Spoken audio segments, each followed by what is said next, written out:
everyone, Jen Harris here, and I am back again because I know I shared my story with you guys last time we talked.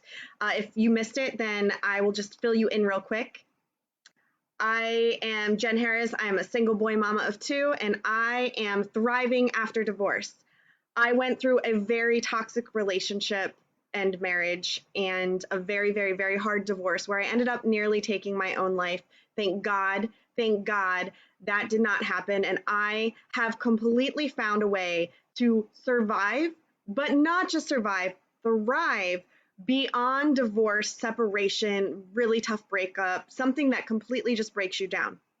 There are tons of studies out there that have shown that divorce, separation are some of the hardest things to get through, some of the most traumatic experiences in our life, because it's not just the death of a loved one, right? Some studies show that it's harder than death because even though it's the death of a relationship, it's something that you continue to have to deal with. And it's something that can really break down your beliefs that you've set up for the rest of your life. So it is something that's really traumatic for us. And my experience was no less traumatic than anyone else's. And what I found is once I reached this point where I had hit rock bottom going through it, I decided that it was time to make a change. And so I reached out and got all the help I could. Thankfully, I had so much time that I could pour into learning as much as I could. And so I got professional help. I did a ton of my own research, and I went on to get my own coaching certification as well so that I could help others through the process of divorce and separation to not just survive, but truly thrive, because it's not enough to just survive. You have been handed a gift of an opportunity to truly step into a better situation. So I'm excited because I'm going to share a couple of things with you guys. Through years of experience, plus the training that I've received, I've put together an amazing system. And I'm going to just give you a little sneak peek behind the curtain to that and give you a couple of my favorite things that you can do to start now. So I'm going to show you 5 ways that you can start thriving now. After years of experience, research, and investment into the process, I'm going to show you a couple of hints to ways that you can start thriving in your experience through your divorce separation. The first way is to find a new hobby or a group. So this is really beneficial for a couple of reasons, but I love using this analogy. So what I like to think of is our support system when we start going through a divorce or a separation. A lot of you may know if you're pretty far into it, the support system that you envision being there for you is not always what it seems to be. And so not only will finding a new hobby or group to invest some time into build your circle, build your confidence, but it's also going to help you build your support system. So the analogy I like to use is if you go to a buffet, because I like food a lot, I love food. And so if you go to a buffet and you pick up a styrofoam plate and you go down, those flimsy styrofoam plates, and you start going down the buffet line and you put some pizza on it, and then you put some roast beef, and then you put some mashed potatoes with tons of gravy, and then some corn, and now you want French fries and mozzarella sticks. I don't know what buffet I'm at right now, guys. It sounds delicious, though. It's like the bad food buffet. But if you put that, what's going to happen to that plate? It is just going to collapse.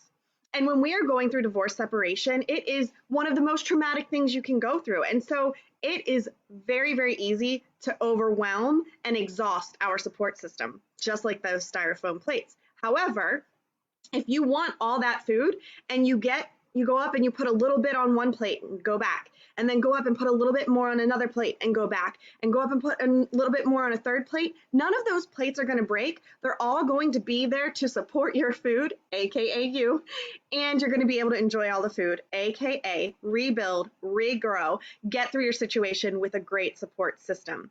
So finding a new hobby or a group is a great way to do that. And in my free support group, I give all kinds of ideas on how to do this. So if you guys want any information on that, just say Thrive below in the comments, and I will get you some information on that.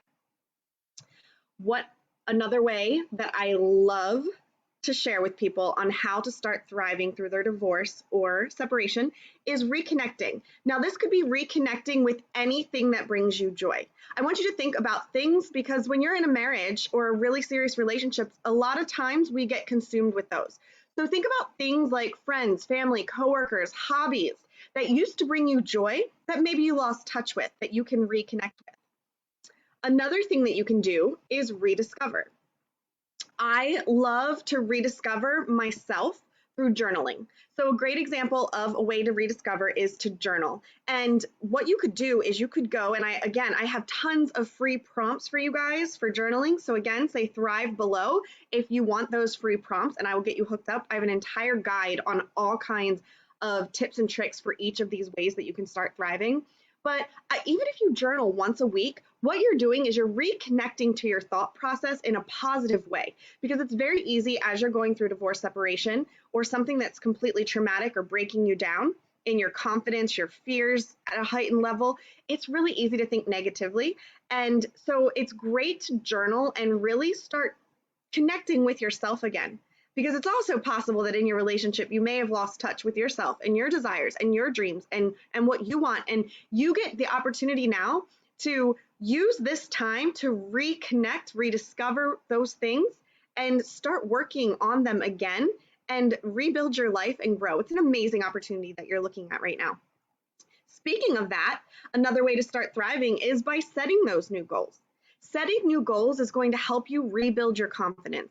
And when you connect this with that rediscovering step that we just talked about, you're going to start building the confidence and rebuilding your life and thriving. I always like to picture that phoenix, in the ashes that just rises above, or a butterfly that goes from being this ugly, wormy thing. I guess it's called a caterpillar, right?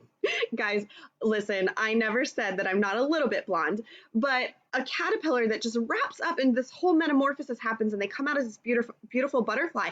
You can do that too through this process that's messy, right? A divorce is messy, but it doesn't mean that you can't come out on the other side being the most beautiful version of yourself.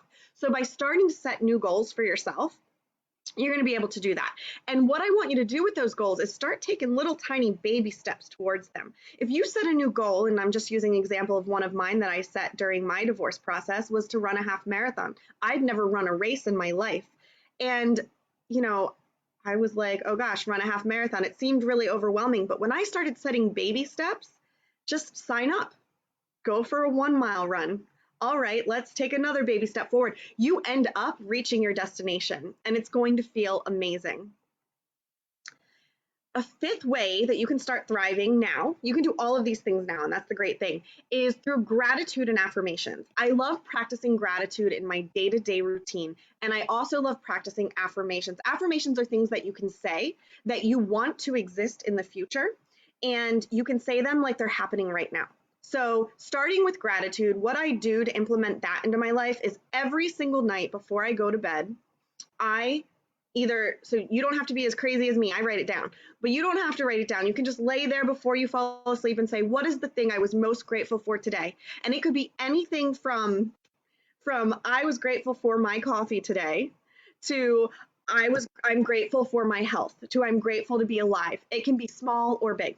And then when it comes to affirmations, I do those in the morning. And they can be anything from I am worthy of love. I am a good person. Depends on where you're feeling and what you need to reinforce in your brain. And that's something that I work really closely with my coaching clients, is figuring out and identifying what these affirmations need to be. But you can just think of some. I mean, a couple of ones to just kickstart you is I am worthy. I am confident. I am beautiful. I am happy. I am thriving. If you tell yourself that every day, you're going to start rewiring your brain into a positive place. And I could go on for hours and hours and days into why this actually works, but I'm going to need you to just trust me on this one. Now, I do have a sixth way that is the biggest impact on how you can start thriving now. It's the number one thing I did, and I will be sharing that with you guys soon. So if you want to hear what that is, I want you to drop the word updates in the comments, and I will jump back shortly, giving some more of that information and sharing some more on that sixth way. But I also want you to drop a comment of which of these 5 things you're going to implement first to start stepping into your thrival mode. Thanks for watching.